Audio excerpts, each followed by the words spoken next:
All right, so I had a question, an excellent question, that was, let's say you have a number or measurement that's like 25.02 and you end up calculating the absolute uncertainty to be plus or minus 0.0337 or something like this. And this is how a problem like this would normally work out. And let me show you what I mean by that.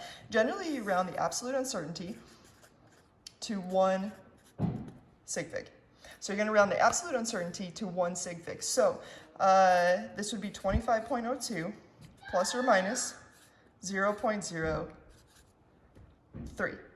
And here's why this works really, really well. You also want the absolute uncertainty, the precision, this one goes to the hundredths place, to also match this. So here we have to the hundredths place, here we also have to the hundredths place.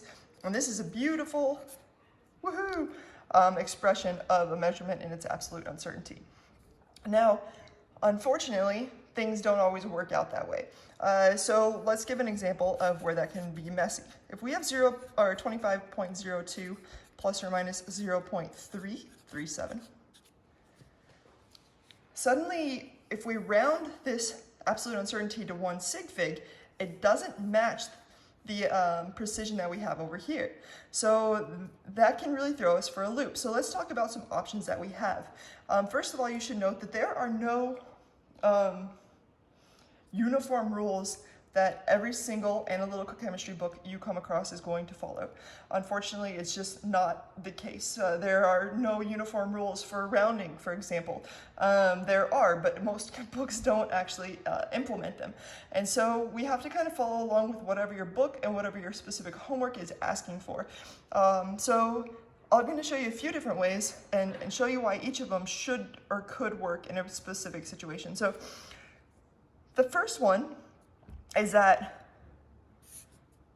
we use a hanging number. So here we still try to match these two. So you'd say 25.02 plus or minus 0.3, and then you would leave that 4 hanging. This tells you, hey, it's got 1 sig fig, but there's also this 4. Don't forget about it. It's cool. And again, the reason I got a 4 is I rounded this 7 up. 7 up. That sounds delicious. All right, the next thing we got is 25.02 plus or minus.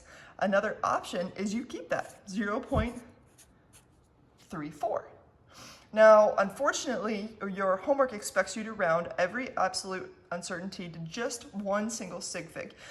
If you're using your value to do more calculations, I would use this one.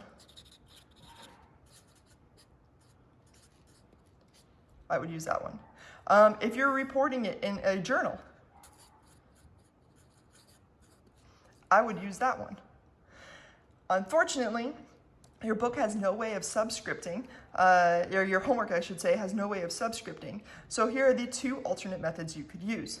You could say 25.02 plus or minus 0.3, which to me looks really funky, but it can be done.